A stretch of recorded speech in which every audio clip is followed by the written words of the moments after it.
Cruise news time. Well, MSC dropping the announcement that their latest cruise line brand has been delayed. There is an upset passenger on Carnival Cruise Line upset about what is being shown on the Jumbotron. And should this young lady here be able to clean my cruise cabin on an NCL cruise? The answer might surprise you. Cruise news and my views. Let's talk about it.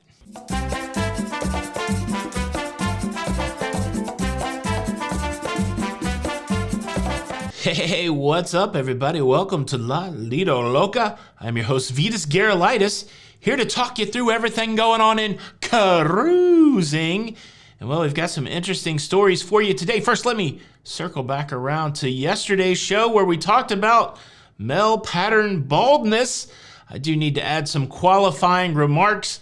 I do believe that there should be no hats in the main dining room. I do believe that that is the proper etiquette, is to remove your chapeau while you are enjoying your dinner. Wearing a hat in the main dining room really wasn't the crux of the conversation yesterday. What I was trying to get at, the crux I was trying to get at, was just this idea that people may be wearing hats for reasons that you don't anticipate or that you haven't considered, possibly as some way to feel better about their hair loss, whether it's male or female. I was just trying to inject a little empathy into that debate. For me, when I wear my hat, I'll leave it on indoors because I have enough hair that if I wear a hat, my hair gets funky when I take it off. But I do not wear hats in the main dining room. So I am in agreement with the loud voices of those saying that you should remove your hat in the main dining room, but I also don't care. So at the end of the day, if there's some guy over in the corner or next to me or anywhere wearing a hat in the main dining room,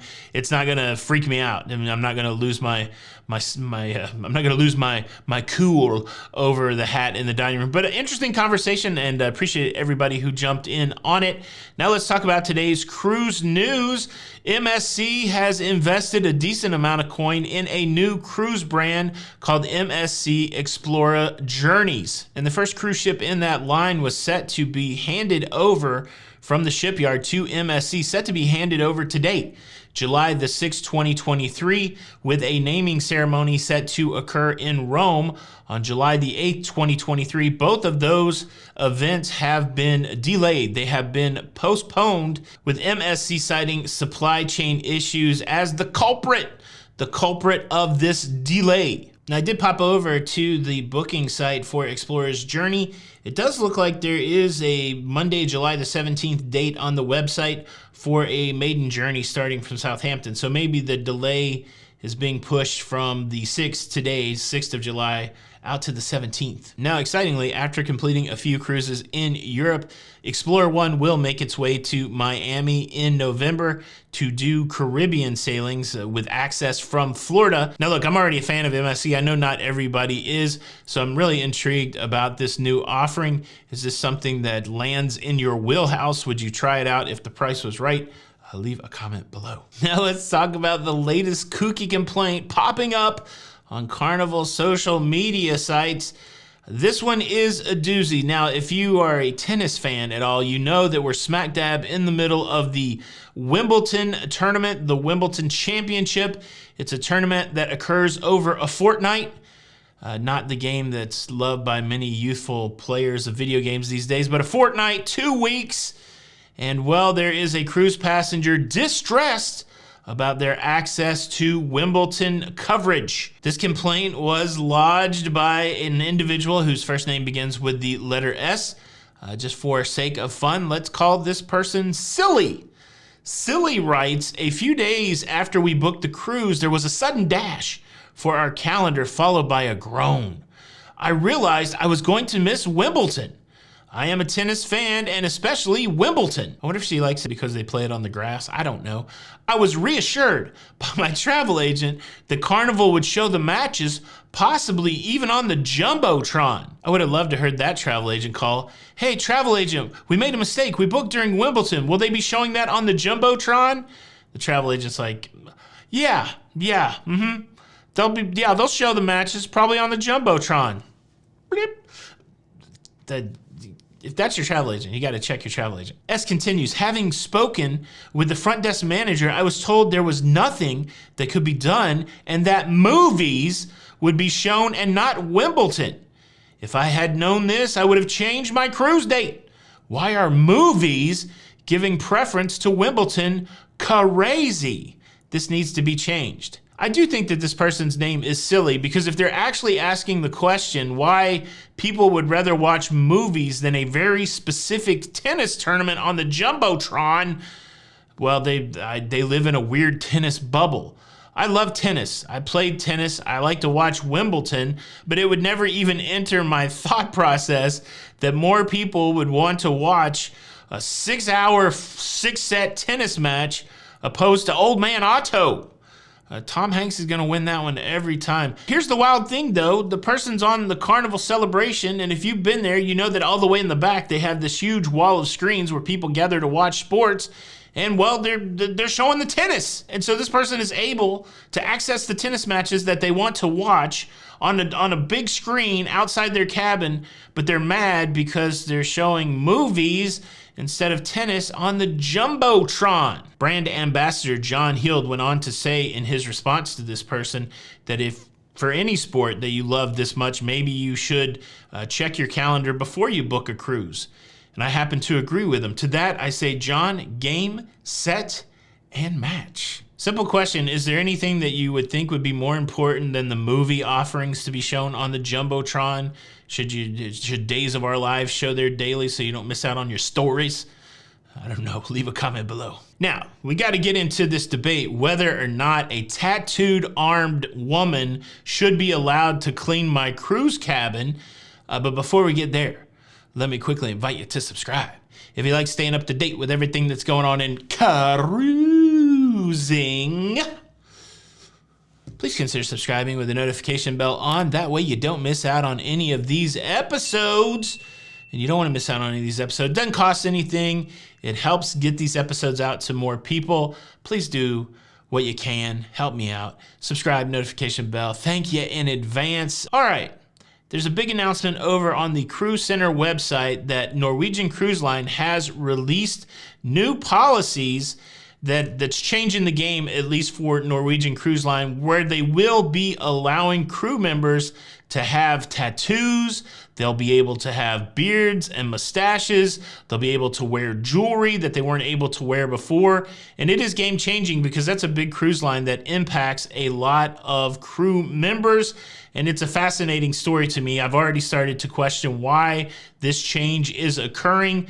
Recently, I flew on Virgin Atlantic Airlines, and Virgin Atlantic Airlines and, of course, Virgin Voyages cruise ships, very progressive when it comes to the appearance of their workers. Several of the flight attendants that I interacted with on that Virgin Atlantic flight had very visible tattoos on their arms. And look, just to make this news story a little more fun, I thought we could play a game.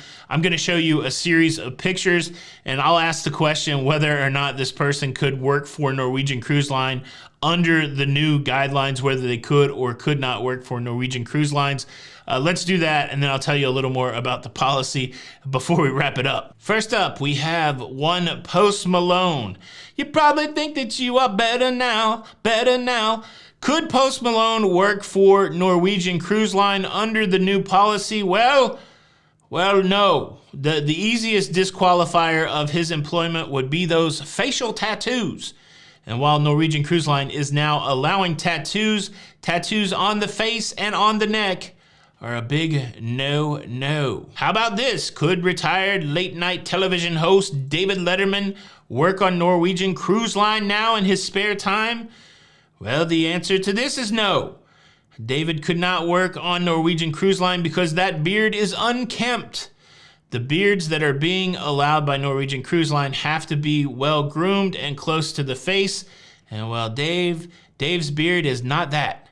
Sorry, Dave, no NCL job for you. How about this artiste? The one and only Salvador Dali. There's no facial tattoos. There's no long beard, but that mustache is out of control.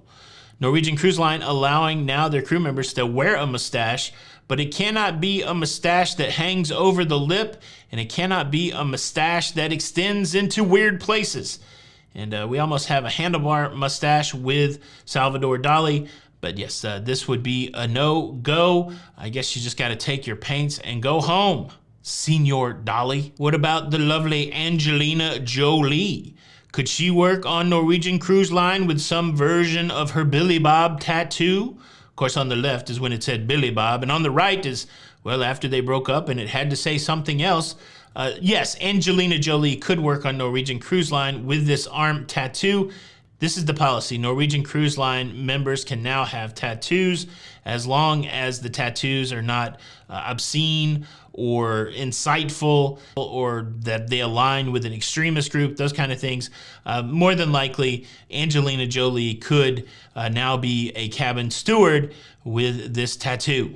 Let's just throw up Iron Mike Tyson. Definitely somebody I'd never want to be punched by, but he could not be security on Norwegian Cruise Line because he's got that face tattoo. Oddly enough, before July the 1st, this lady could not work on an NCL cruise ship because of that tattoo on her forearm and elbow, but now because of the new policies, she can. The wild thing about this tattoo policy is once you are under contract, you can't get new tattoos. So what's going to happen during the hiring process is they're going to inspect your visible tattoos and they'll make a determination whether they meet the policy or not. And if they, approve you and you get a contract, then during the length of your contract, you cannot get any more. You can't add to the visible tattoos, which I think is interesting. Why is Norwegian Cruise Line doing this? Are they doing this to be progressive? There's really no reason given, but I will speculate a little bit. My speculation is this. There is a challenge right now for many cruise lines to get fully staffed. And so if you're doing things, if you're putting qualifiers in place that will diminish the pool of people that can work for your cruise line, well, that makes the challenge of being short-staffed even, it exacerbates it. It makes it even more challenging. And so if you can do a few things like allow a mustache and a beard that's trimmed well, or allow a visible arm tattoo that's not offensive, or, those kind of things, or allow people to be a little expressive with their jewelry, then possibly you will broaden the pool. You'll make a bigger pool of people to pull from to staff up your cruise ships. And so I think from a cruiser's perspective, I'm not offended by tattoos. I'm not offended by jewelry. I'm not offended by any of this. I even like, a crazy beard and mustache. So those things are cool with me. I don't know if that's cool with everybody. That's probably a question for the comment. But if that results opening up and allowing more people to work for these cruise lines, if that results in, resolving the short staffing issue and gets us back to a better service level, then I like it. But that's my opinion. What is your opinion? Do you want to see visible tattoos on your crew members, or does it turn you off while you're cruising? Any of that and all of that, leave a comment below. Thanks so much for checking out the show today. I sure hope you enjoyed it. You can show your support for the show by hitting the like button. This is Tony for Lido Loca. Until the next time, we'll see you on the Lido. Bye.